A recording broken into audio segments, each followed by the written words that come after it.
Olá, este é o programa Deixa a Bíblia Falar, do Seminário Teológico Ebenezer. Meu nome é Álvaro César Pestana, eu sou um dos professores do Seminário Teológico Ebenezer e estamos aqui em Boa Viagem, na rua Copacabana, para lhe servir, para lhe ajudar com a sua formação teológica, com o seu conhecimento bíblico.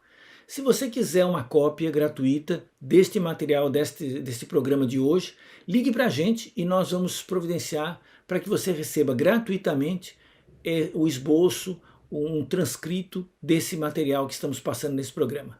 O nosso telefone é 3342-5269. Anote aí, 3342-5269. Ligue para a gente, peça o conteúdo desta apresentação de hoje e nós vamos ter o maior prazer em te passar.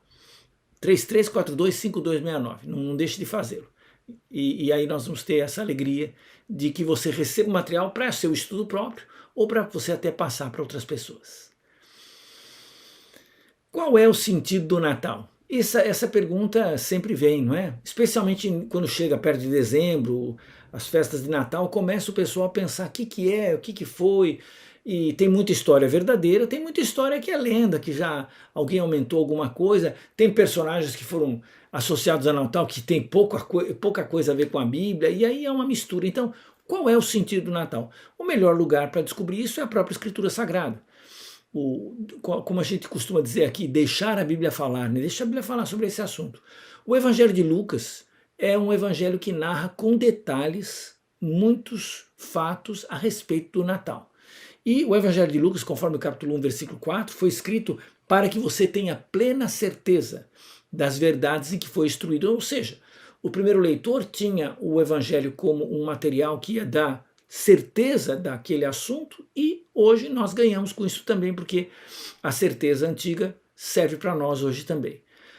O nascimento de Jesus foi anunciado antes nesse Evangelho com o nascimento do seu precursor. A gente precisa dizer que teve um pré-natal no Natal do Evangelho de Lucas. Esse pré-natal não é exame médico, é a vinda do precursor João Batista, que foi anunciado como aquele que irá diante do Senhor no espírito e poder de Elias para converter o coração dos pais aos filhos e converter os desobedientes à prudência e os justos, a providência dos justos e habilitar para o Senhor um povo preparado. Ou seja, esse João Batista seria um profeta que viria preparar o caminho do Senhor Jesus, do Senhor Deus que viria encarnado em Jesus.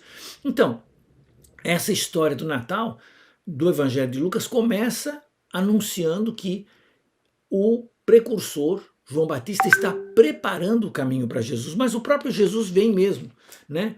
Diz lá que ele vai ser aquele que vai trazer a salvação. Quando o anjo Gabriel fala com Maria, anuncia que vai acontecer o nascimento, ele diz: não tenha medo, Maria, porque você foi abençoada por Deus, você ficará grávida e dará à luz a um filho a quem chamará pelo nome de Jesus. Este será grande, será chamado Filho do Altíssimo. O Senhor lhe dará o trono de Davi, seu pai, e ele reinará para sempre sobre a casa de Jacó, e o seu reinado não terá fim. Então, o Jesus é anunciado no Evangelho de Lucas como o grande rei, o grande salvador, aquele que viria como filho do Deus Altíssimo para sentar no trono de Davi, cujo reinado seria eterno. E aí Maria vai dizer: não, mas como? Eu não tenho... Ela era noiva, mas ele falou: não tive contato com homem algum, não tenho como ter uma criança no ventre. E aí o anjo responde: o Espírito Santo virá sobre você, o poder do Altíssimo envolverá com sua sombra, por isso também o ente santo que há de nascer será chamado Filho de Deus. Então veja, Jesus é anunciado aqui no Evangelho de Lucas como o grande rei, como o grande Filho do Altíssimo, como o grande Salvador. E todos os preparativos são feitos. Aí Isabel, que é a mãe de João Batista, acaba encontrando com Maria. Na verdade, Maria vai ao encontro de Isabel e elas...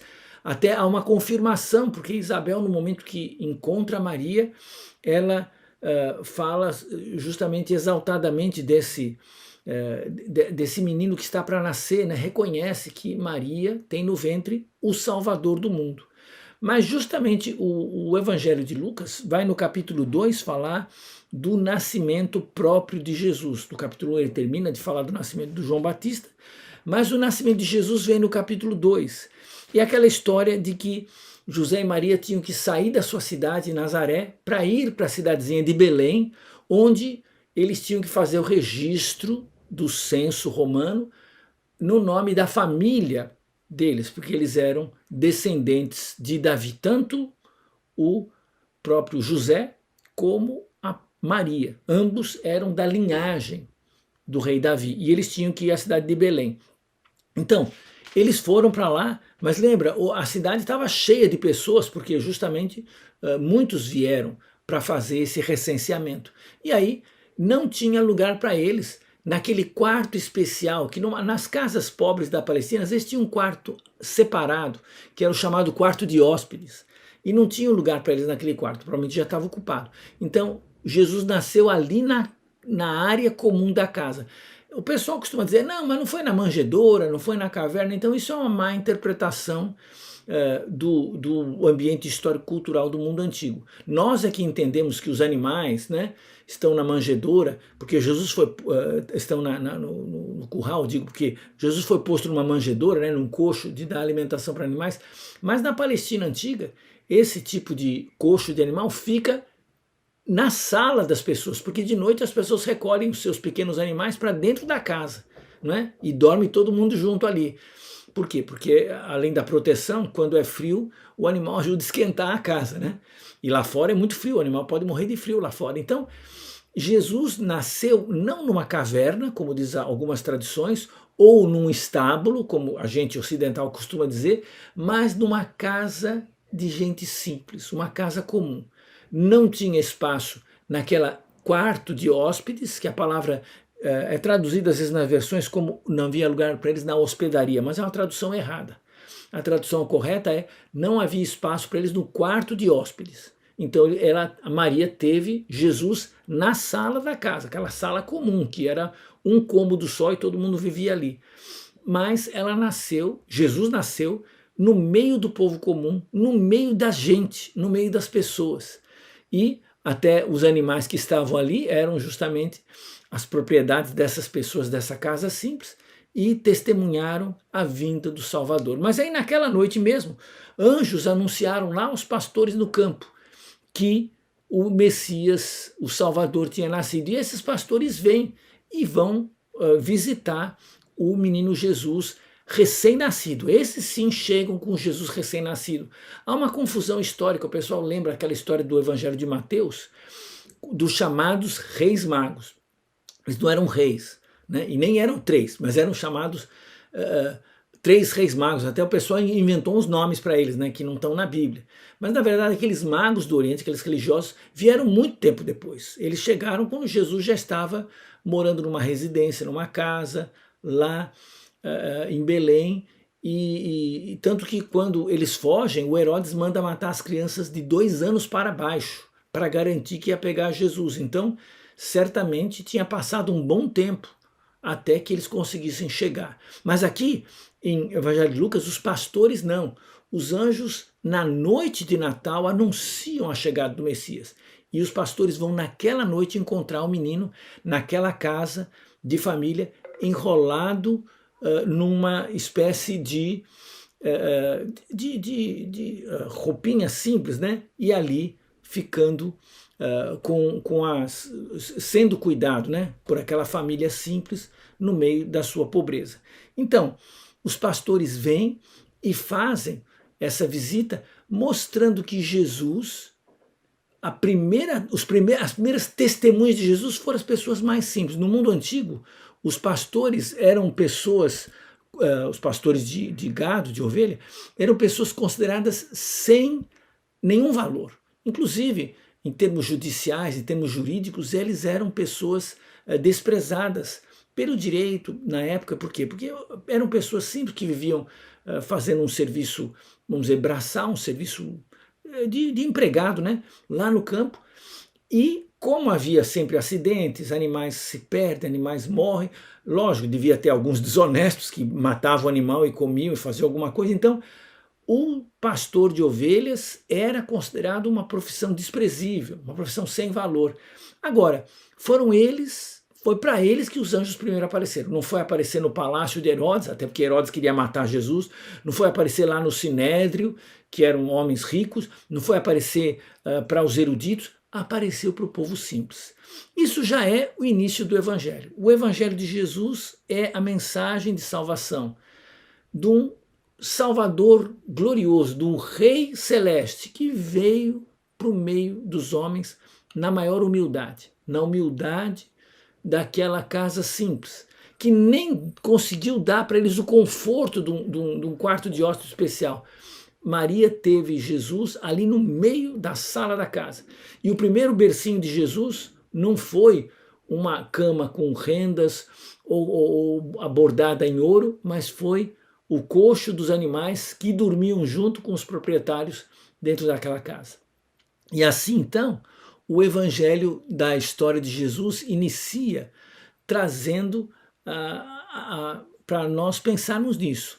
O evangelho fala de um rei glorioso que veio para as pessoas simples.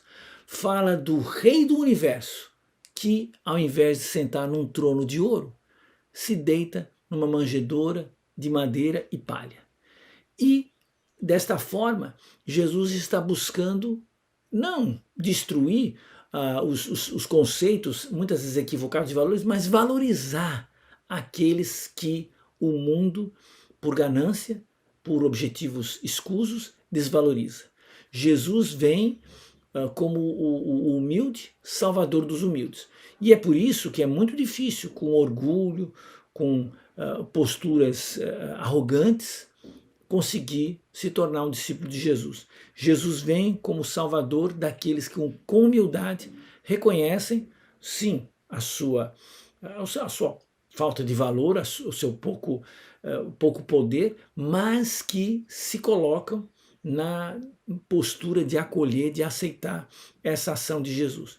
O Evangelho de Lucas fala de um Jesus que vem para o povo simples, de um Jesus que vem para os humildes, que vem para salvar as pessoas. Tanto que José e Maria eram humildes assim, e o próprio Senhor Jesus nasce numa condição de humildade, para que daqui para frente a humildade seja vista não como um defeito, não como uma fatalidade, mas como virtude. E o caminho para seguir o Evangelho de Jesus. Ele vem como Salvador e a história de Jesus prossegue nesse Evangelho de Lucas, levando ao cabo aquilo que o anjo disse. Esse é o Filho de Deus Altíssimo. Ele é o Rei Eterno. Ele é o Salvador dos homens. O sentido do Natal é esse. Um Jesus que vem com humildade salvar os humildes. Que nós sejamos humildes, sejamos entre aqueles que vão lá ver, como os pastores, ver o Salvador do mundo que Deus providenciou. E esse seja então o sentido do Natal para mim e para você também. Então, se você quer ter uma cópia desse material aqui, desse estudo de hoje, por favor, entre em contato com a gente. Nosso telefone é 3342-5269. 3342-5269. Entre em contato e a gente manda para você, de alguma forma, vamos combinar como, esse material gratuitamente, para que você possa estudar você mesmo ou possa até passar para outras pessoas. Mas o nosso objetivo é continuar sempre aqui no Seminário Teológico Ebenezer, divulgando a palavra de Deus, incentivando o seu desenvolvimento espiritual e o seu crescimento na palavra de Deus. Liga para a gente, 3342-5269, e a gente manda para você esse material. Fique com Deus, até mais.